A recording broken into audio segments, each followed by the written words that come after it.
Hello everyone, good evening. उम्मीद करती हूँ आप सभी अच्छे होंगे और स्वस्थ होंगे। स्वागत है आप सभी का मेरे channel my life my experience पर। आज की वीडियो में हम पढ़ेंगे historical socio economic background of the emergence of sociology. समाजशास्त्र के उद्भव की ऐतिहासिक एवं सामाजिक पृष्ठभूमि क्या थी। तो जैसे ये जो टॉपिक है वो है एमए फर्स्ट सेमेस्टर का फर्स्ट टॉपिक है। मेरे पास एक कमेंट आया था कि मैम एमए फर्स्ट सेमेस्टर का सिलेबस के अकॉर्डिंग कराइए, तो मुझे ये आइडिया अच्छा लगा कि मैं सिलेबस के अकॉर्डिंग कराऊंगी तो आप लोगों के कॉन्सेप्ट भी क्लियर हो जाएंगे। देन आप एमसीक्यू भी अच्छे से सॉल्व कर लेंगे और जो रिटर्न में जिसको एग्जाम देना है वो भी अच्छे से लिख लेगा समझ के, क्योंकि कोई भी चीज़ समझना ज़रूरी है, तभी हम उसे एग्जाम में लिख सकते हैं या अपने क्वेश्चंस को सॉल्व करते हैं। तो आज से मैं वीकली 2 ही क्लास लूँगी, ऐसा नहीं है कि रोज़ रोज़ लेंगे, 2 लेंगे, अच्छे से लेंगे और उसमें आपको डिस्क्रिप्टिव वे में मैं बताऊंगी वो चीज़ क्या होती है, कारण क्या है, कैसे किसी चीज़ का विकास हुआ या सेंट साइमन हो गए, आगस्ट कॉम दुर्खिम, सबकी चीज़ों को मैं डिटेल से एक्सप्लेनेशन के साथ आप लोग को बताऊंगी। तो चलिए शुरू करते हैं आज की क्लास। आज इस क्लास में हमें पढ़ना है समाजशास्त्र के उद्भव की ऐतिहासिक एवं सामाजिक आर्थिक पृष्ठभूमि।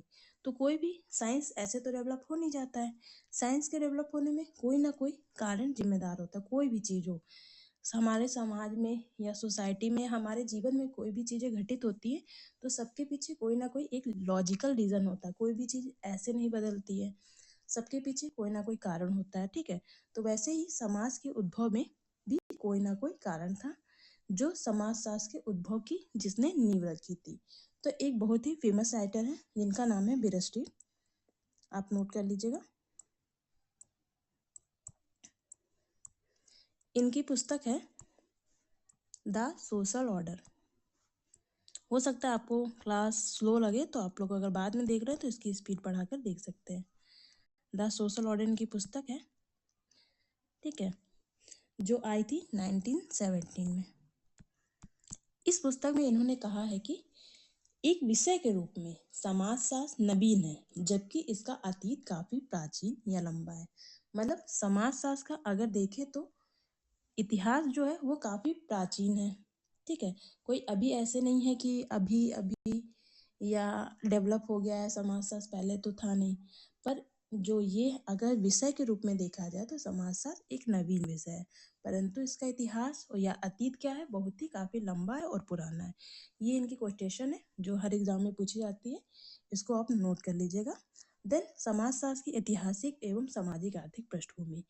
अच्छा, समाजशास्त्र के उद्भव में बहुत से कारक उत्तरदायी होते हैं। जैसे एक हम लोग जो पढ़ते हैं फ्रांसीसी क्रांति और औद्योगिक क्रांति। फ्रांसीसी क्रांति जो 1789 में हुई थी और औद्योगिक क्रांति जो 1760 में हुई थी। मूलभूत रूप से हम यही दोनों चीज़ों को जानते हैं कि समाजशास्त्र के उद्भव के लिए उत्तरदायी थे। ठीक है, पर अगर देखा जाए तो ये सिर्फ कारण नहीं थे, इसके अलावा इसे तो हम प्रबोधन युग मतलब इनलाइटमेंट पीरियड के अंदर पढ़ते हैं, पर इसके जो बेस स्टार्ट हुआ था समाजशास्त्र का, उसका क्या था, पुनर्जागरण का, मतलब रेनेसा से इसकी धीरे धीरे नींव रखी जाने लगी थी।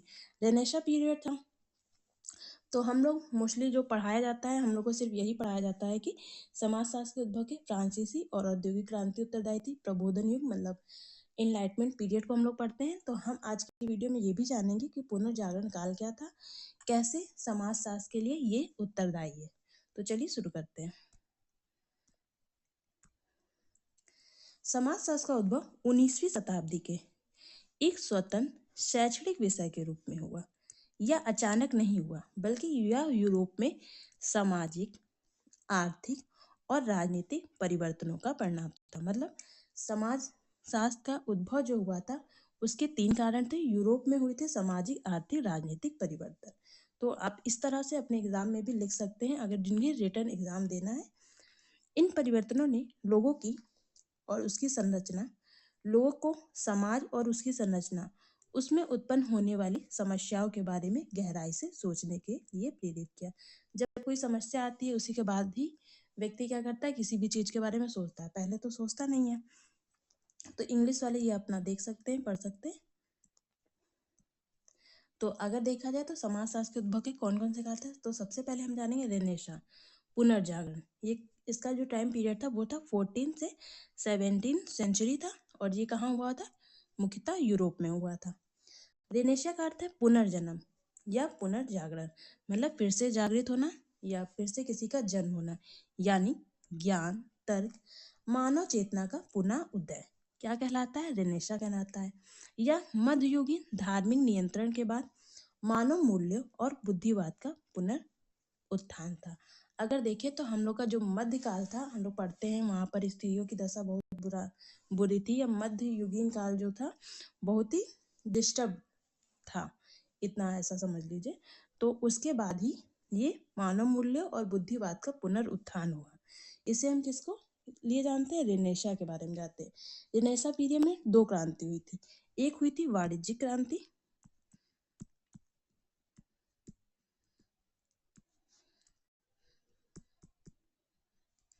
ठीक है, वाणिज्यिक क्रांति हुई थी। दूसरी कौन सी हुई थी? दूसरी हुई थी वैज्ञानिक क्रांति।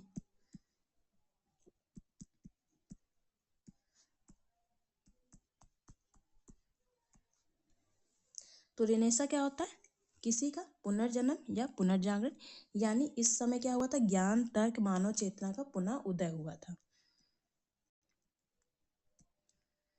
रेनेसा पीरियड की विशेषताएं हैं: revival of classical learning, Greek and Roman ideas, प्राचीन ग्रीक और रोमन विचारों का पुनर्जागरण हुआ था, जो एक समय क्या हुआ था? लुप्त हो गए थे। Humanism, focus on human life and potential, मानवता, मनुष्य के जीवन और उसकी क्षमता मतलब कैपेसिटी पर बल देने लगा था। Emphasis on reason and observation, तर्क और अवलोकन पर बल दिया जा रहा था रेनेशा पीरियड में। देन क्या हुआ? ग्रोथ ऑफ आर्ट हुआ, साइंस का विकास हुआ, देन लिटरेचर का भी विकास हुआ। ये सब कब हुए? रेनेशा पीरियड में हुए। Decline of church authority, church की सत्ता का पतन हुआ, चर्च समाप्त हुआ। बिगिनिंग ऑफ साइंटिफिक क्यूरियोसिटी, वैज्ञानिक जिज्ञासा की शुरुआत, मतलब किसी चीज़ों का वैज्ञानिक रीजन लोग जानने का प्रयास करने लगे। कि कोई चीज़ें पहले था कि लोग हर चीज़ धर्म से रिलेट कर देते थे कि भगवान ने किया या कोई ऐसी सत्ता है वो काम कर रही है, पर जैसे रेनेसा पीरियड आया तो लोग क्या? वैज्ञानिक जिज्ञासा लोगों में बढ़ी, चीज़ों के पीछे तर्क लगाने लगे, सोचने लगे, ठीक है। Then renaissance, impact of renaissance on sociology, तो रेनेसा पीरियड जो पुनर्जागरण काल था उसका इम्पैक्ट क्या सोशियोलॉजी पे पड़ा? पुनर्जागरण ने लोगों को परंपरागत धार्मिक सत्ता को प्रश्न करने और स्वतंत्र रूप से सोचने की प्रेरणा दी। इसने वैज्ञानिक तार्किक सोच की नींव रखी, जो आगे चलकर समाजशास्त्र के विचार का आधार बना। मतलब जो पुनर्जागरण काल था उसका मेन फोकस था वैज्ञानिक तरीके से और तार्किक तरीके से चीजों को सोचना। जो परंपरागत धार्मिक चीजें चली आ रही थी उसको समाप्त करके लोग स्वतंत्र चीजों पर विचार करने लगे थे। तो इससे ही क्या हुआ? धीरे धीरे सोशियोलॉजी का डेवलपमेंट होना शुरू हुआ। तो ये था हमारा रेनेसा पीरियड, ठीक है। उम्मीद करती हूँ आपको इतना समझ में आया होगा। देन अब हम जानेंगे प्रबोधन काल, मतलब इनलाइटमेंट पीरियड। इनलाइटमेंट पीरियड कब हुआ था? ये था 17 to 18 सेंचुरी। 7वीं से 18वीं शताब्दी का प्रबोधन काल, एज ऑफ इनलाइटमेंट, समाजशास्त्र के उद्भव में अत्यंत महत्वपूर्ण रहा। जॉन लॉक, मॉन्टेस्क्यू, वोल्टेयर और रूसो जैसे वैज्ञानिकों ने पारंपरिक सत्ता को चुनौती दी। मतलब जो परंपरागत तरीके से चीजें चली आ रही थी गलत, उनको उन्होंने क्या किया? चुनौती दी, चैलेंज किया। और तर्क, विज्ञान और मानव अधिकार मतलब ह्यूमन राइट्स के बारे में भी बात की जाने लगी। यह तार्किकता की भावना समाजशास्त्र के जन्म की बौद्धिक पृष्ठभूमि बनी, ठीक है। तो जो यूरोप समाज में परिवर्तन का यह युग था, प्रबोधन काल, इसमें क्या था? लोग जीवन के हर पहलू का तार्किक चिंतन करने लगे। इस समय धर्म, संस्कार, राजा की कही बात की अंतिम सत्य मानने की प्रवृत्ति समाप्त हो गई। पहले जो राजा कहता था लोग वही मानते थे, अपने हिसाब से तर्क नहीं लगाते थे। धर्म गुरु होते थे, पादरी होते थे, उनके अकॉर्डिंग लोगों को काम करना पड़ता था। राजतंत्र समाज में फैला हुआ था एक तरीके से। एक राजा होता था, वही जो कहता था वही होता था। राजा को ईश्वर का स्वरूप माना जाता था। पर फ्रांसीसी और औद्योगिक क्रांति के फलस्वरूप क्या हुआ? इन सब चीजों में चेंजेस आए। प्रमुख विचार क्या है? जब इनलाइटमेंट में प्रबोधन काल,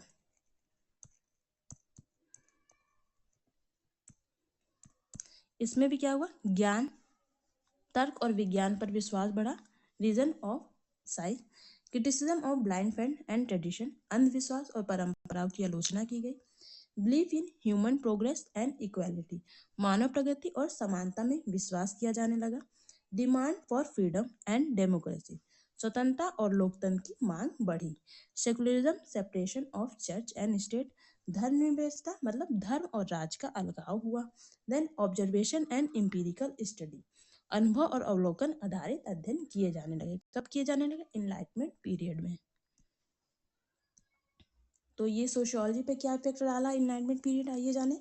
प्रबोधन काल ने समाजशास्त्र के उद्भव के लिए बौद्धिक आधार तैयार किया। इस काल ने लोगों को यह सोचने के लिए प्रेरित किया कि समाज को भी वैज्ञानिक तरीके से अध्ययन किया जा सकता है। इसी सोच से आगे चलकर समाजशास्त्र क्या हुआ? एक स्वतंत्र विकास विषय के रूप में विकसित हुआ। किसने विकसित किया था? ये सबसे पहले जो आइडिया आया था वो आया था सेंट साइमन के पास आया था। देन उनके बाद इनके जो शिष्य थे ऑगस्ट कॉम, उन्होंने क्या किया था? सोशियोलॉजी को डेवलप किया था।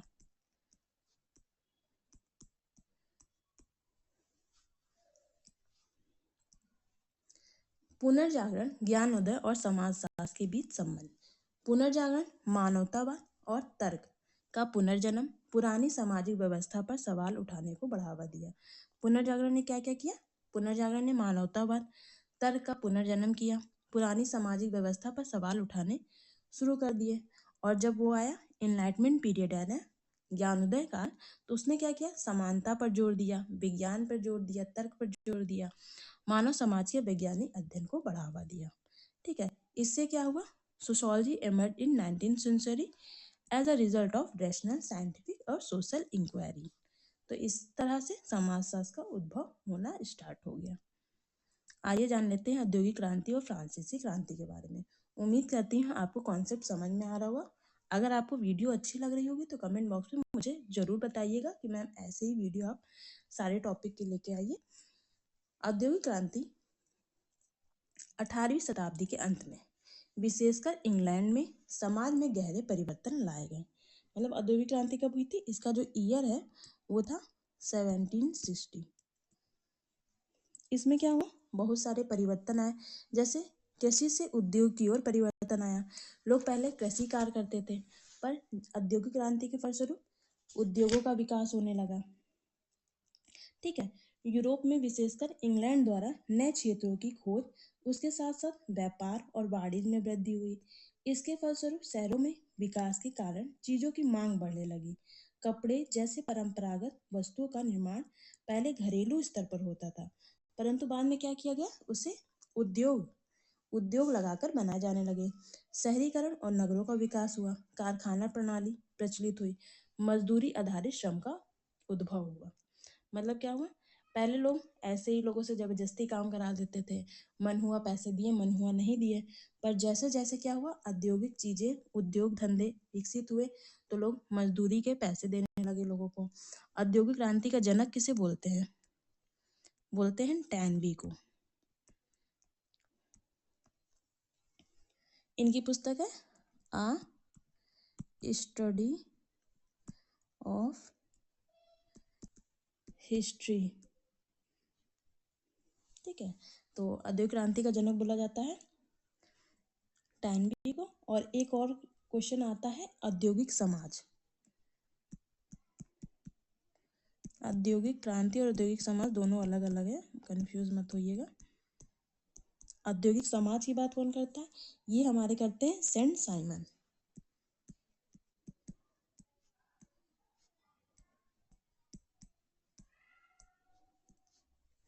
कारखाना प्रणाली और मजदूर आधारित श्रम का उद्भव हुआ। दैनिक कार्य परिस्थितियां और वर्ग संघर्ष हुआ। मतलब व्यक्ति नए नए कार्य करने लगा, और समाज में जैसे जैसे उद्योगों का विकास हुआ, शहरीकरण हुआ, तो वैसे वैसे क्या वर्ग संघर्ष का भी विकास होने लगा। These changes created social disorganization, poverty and inequality. जैसे जैसे होता है कि समाज में विकास होगा, चीज़ें डेवलप होगी, तो वैसे वैसे समाज में क्या हुआ? डिसऑर्गेनाइजेशन, सामाजिक विघटन आया, पॉवर्टी आई, इनइक्वालिटी आई, किसी के पास ज़्यादा किसी के पास कम। हाँ, देन ऐसे ही सोसाइटी का विकास हुआ। फ्रांसीसी क्रांति, द फ्रेंच रेवोल्यूशन, ये हुआ था 1789 में। फ्रांसीसी क्रांति 1789 में समाज में नई विचारधाराओं का संचार किया। इसने स्वतंत्रता, समानता, भ्रातृत्व की भावना का विकास किया। इसने पुरानी सामंती ढांचे को तोड़ा और चर्च व राजतंत्र की सत्ता को चुनौती दी। इससे राजनीतिक परिवर्तन ने समाजशास्त्रियों को सामाजिक व्यवस्था और सामाजिक परिवर्तन के अध्ययन की प्रेरणा मिली। किससे? जो फ्रांसीसी क्रांति हुई थी उसके द्वारा क्या व्यक्तियों को हुआ कि अब सामाजिक व्यवस्था, सामाजिक परिवर्तन का हमें अध्ययन करना चाहिए।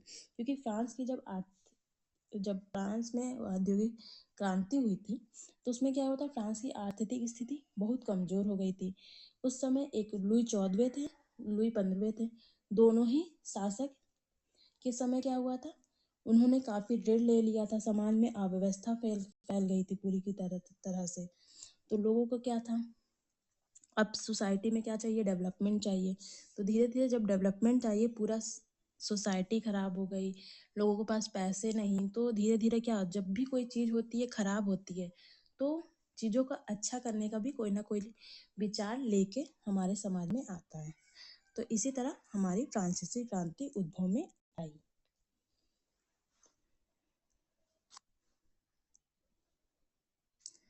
कुछ राइटर्स हैं, जैसे मॉन्टेस्क्यू को हम पढ़ते हैं। मॉन्टेस्क्यू की पुस्तक है द स्पिरिट ऑफ लॉ, ये आप लोग नोट कर लीजिएगा। ये सब डायरेक्ट क्या, औद्योगिक क्रांति, फ्रांसीसी क्रांति से जुड़े लेखक हैं। ठीक है। इनका विचार था कि प्रशासनिक और विधायी और न्यायिक सत्ता के स्थान पर केंद्रीकरण नहीं होना चाहिए।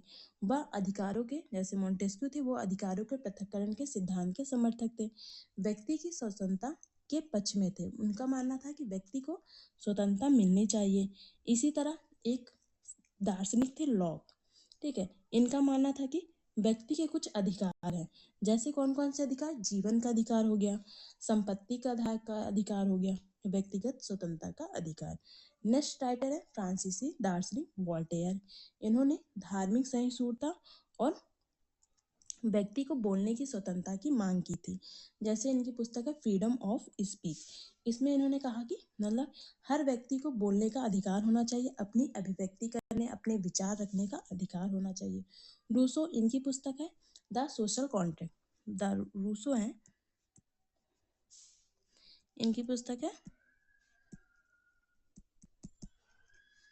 The social contract. ठीक है।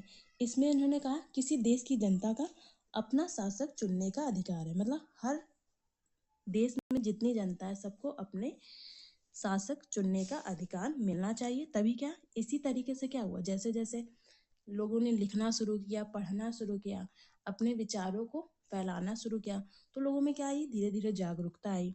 तो लोग उसी तरह समाज सा धीरे धीरे विकास होने लगा, सोसाइटी को हम पढ़ने लगे, जानने लगे।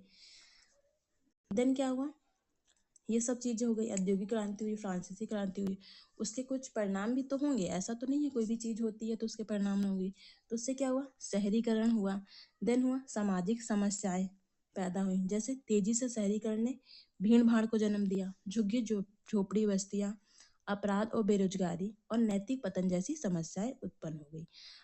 अब देखें तो आप अगर ध्यान से पढ़िए तो ये सारी चीज़ों का हम अध्ययन किस में करते हैं, सोशियोलॉजी में करते हैं। अपराध, बेरोजगारी, ठीक है, शहरीकरण, इन सब का अध्ययन हम लोग किस में करते हैं, सोशियोलॉजी में करते हैं।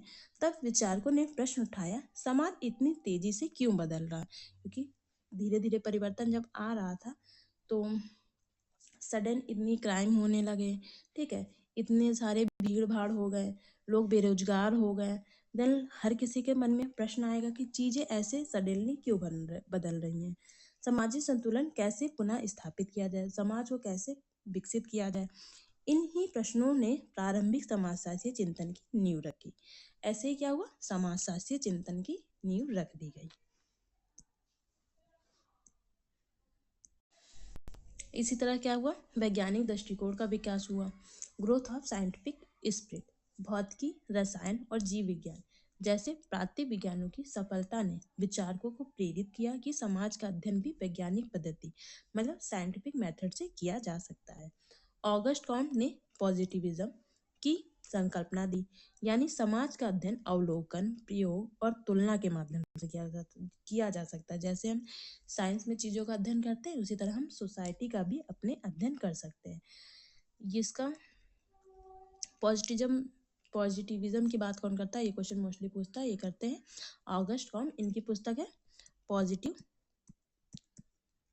फिलॉसफी है। ये कितने खंडों में है, ये 6 खंडों में। एक पुस्तक है इनकी पॉजिटिव पॉलिटी। इसमें लोग कंफ्यूज हो जाते हैं। पॉजिटिव टू पॉलिटी क्या है, 4 खंडों में। अगर आप देखिए तो फिलॉसफी ज़्यादा बड़ा है, तो आप उस हिसाब से रख लीजिए 6, और पॉलिटी क्या है, छोटा है, इसलिए ये 4 खंडों में है। Immersion of nation state and capitalism. अब राष्ट्र राज्य और पूंजीवाद का भी विकास होना शुरू हो गया। आधुनिक राष्ट्र राज्यों और पूंजीवादी अर्थव्यवस्था के विकास ने समाज में शक्ति और वर्ग संघर्ष को बदल दिया। नए सामाजिक समूह जैसे पूंजीपति वर्ग आ गए, श्रमिक वर्ग आ गए। कार्ल मार्क्स ने इन आर्थिक ढांचों संघर्षों का विश्लेषण किया, जिससे समालोचनात्मक समाजशास्त्र क्रिटिकल सोशियोलॉजी की नींव रखी। तो देखिए कैसे समाजशास्त्र का उद्भव हुआ था। धीरे धीरे पूरा हम पढ़ रहे हैं कि कैसे फिर राष्ट्र राज आ गया, पूंजीवाद का विकास हो गया। ऐसे ही चीजें धीरे धीरे करते हुए पूरे हमारा समाजशास्त्र विषय पूरा डेवलप हो गया।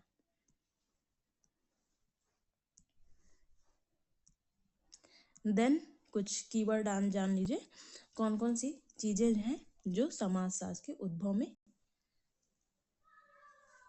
मुख्य कारण है। जैसे एनलाइटमेंट प्रबोधन काल है, जिसे हमने पढ़ा, जिसमें क्या क्या हुआ था, व्यापारिक क्रांति हुई थी, ठीक है, व्यापारिक क्रांति हुई थी, और कौन सी हुई थी, वाणिज्यिक क्रांति हुई थी, वैज्ञानिक क्रांति होती है, जिसे हम पुनर्जागरण काल कहते हैं। इसमें कला, संगीत, साहित्य, विज्ञान आदि को महत्व दिया जाने लगा। और उसके बाद आया औद्योगिक क्रांति। इसे हम किस में पढ़ते हैं, प्रबोधन काल के अंदर पढ़ते हैं, ठीक है। यहाँ पर पुनर्जागरण काल नहीं लिखा है,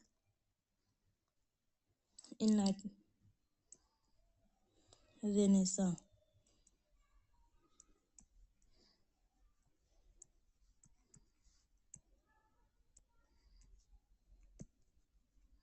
तो हम लोग काफ़ी कभी कभी होता है पुनर्जागरण और प्रबोधन काल को मिक्स कर देते हैं। रेनेसा पीरियड 14 से 18वीं शताब्दी के 14 से 17वीं शताब्दी के बीच का ईयर है, ठीक है। और इनलाइटमेंट पीरियड आया था, जो प्रबोधन काल आया था, वो हमारा बाद का पीरियड है, 19वीं 18वीं व 19वीं शताब्दी का। तो आप इसे याद रखिएगा, प्रबोधन काल अलग है और पुनर्जागरण काल अलग है। देन औद्योगिक क्रांति भी समाजशास्त्र के उद्भव में जिम्मेदार थी। फ्रांसीसी क्रांति, इन सब के फलस्वरूप क्या हुआ, शहरीकरण हुआ। अब वैज्ञानिक दृष्टिकोण का विकास होना शुरू हुआ। पूंजीवाद और समाज में वर्ग संघर्ष जैसी चीज़ों का विकास हुआ, उसकी स्टडी की जाने लगी। तो यही था हमारा एमर्जेंस ऑफ सोशियोलॉजी। सोशियोलॉजी का विकास हमारे सोसाइटी में कैसे हुआ, उम्मीद करती हूँ आपको समझ में आया होगा। फिर भी अगर आपको कोई भी डाउट हो तो आप कमेंट बॉक्स में मुझसे पूछ सकते हैं। समाजशास्त्र यूरोप में हुए तीव्र सामाजिक परिवर्तनों की प्रतिक्रिया के रूप में उत्पन्न हुआ। इसका उद्देश्य था आधुनिक समाज की नई समस्याओं को वैज्ञानिक दृष्टिकोण से समझना, व्याख्या करना और समाधान खोजना। तो समाजशास्त्र का उद्भव किस लिए हुआ था, जो समाज में चेंजेस आ रहे थे एकाएक, तो उन्हें समझने के लिए एक वैज्ञानिक साइंस की जरूरत थी, मतलब एक साइंटिफिक स्टडी करने की जरूरत थी, जिससे उसका समाधान निकाला जा सके कि चेंजेस क्यों आ रहे हैं, इसके प्रति क्या कारण है। इसके लिए ही समाजशास्त्र का उद्भव हुआ। तो इसमें कुछ हम लोग पढ़ेंगे थिंकर्स है। एक है ऑगस्ट कॉम्ट, जिन्होंने पॉजिटिविज्म का सिद्धांत दिया। देन कार्ल मार्क्स हो गए, क्लास कॉन्फ्लिक्ट, ये सब हम नेक्स्ट किसी वीडियो में पढ़ेंगे।